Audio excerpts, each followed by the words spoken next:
বিকেলে ট্রেনে ফিরছি। আমার মুখোমুখি মানে সামনের সিটে বসেছে একটি মেয়ে। মেয়েটি বিবাহিত।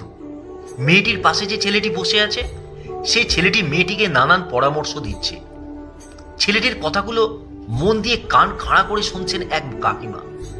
শোনা মানে আড়ি পেতে শোনা যেমন ঠিক তেমনি, অথচ ছেলেটির কথায় মেয়েটির কোনো ভ্রুক্ষেপ নেই।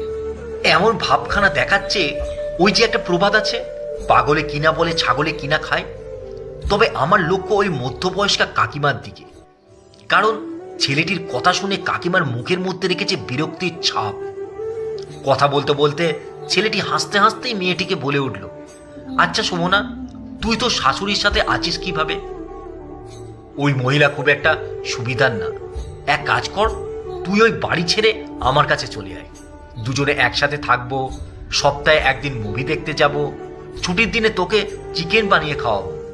সকালে দেরি করে ঘুম থেকে উঠবি, দেখবি সুখ আর সুখ। মেয়েটি বলল, চুপ কর তো, যত সব আধিক্যেতা।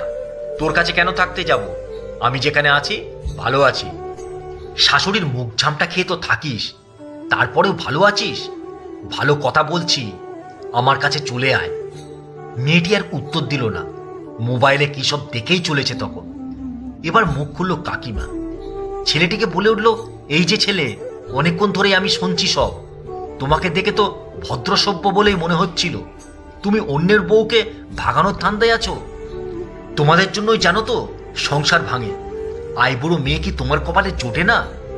আর তোমাকেও বলছি মেয়ে, স্বামীর ঘর ছেড়ে কোথাও যেও না। এইসব ছেলেরা ভালো হয় না। তুমি মেয়ে, ভেবে চিনতে চলতে হবে। খবরদার লুচ্চামি করতে যেও না। ছেলেটি হাসতে হাসতে বলল, এই রে কাকিমা, তুমি সব কথা শুনে নিলে, কি হবে এখন? আমার উচিত হয়নি বৌদিকে এই কথাগুলো বলা। বৌদি, আই অ্যাম সরি। তোমার শাশুড়ির সাথে সংসারটা মন দিয়ে করো, শাশুড়িকে মায়ের মতো ভালোবেসো। বলেই ছেলেটি সিট ছেড়ে উঠে গেটের সামনে গিয়ে দাঁড়ালো। কিছুক্ষণ পর কাকিমা এবার মেয়েটিকে জিজ্ঞেস করলো, এই একদম না, এইসব বদ ছেলের পাল্লায় পড়ো না। একটা কথা জিজ্ঞেস করব? মেয়েটি হ্যাঁ বলতেই কাকিমা জিজ্ঞেস করলো, ওই ছেলেটা তোমার শাশুড়িকে চেনে? মেয়েটি বলল, ওই বদপোলাটা আমাকে 5 বছর ধরে জ্বালাচ্ছে জানেন। মাঝে মাঝে রেগেও যায়, এত বিরক্ত করে কি বলবো।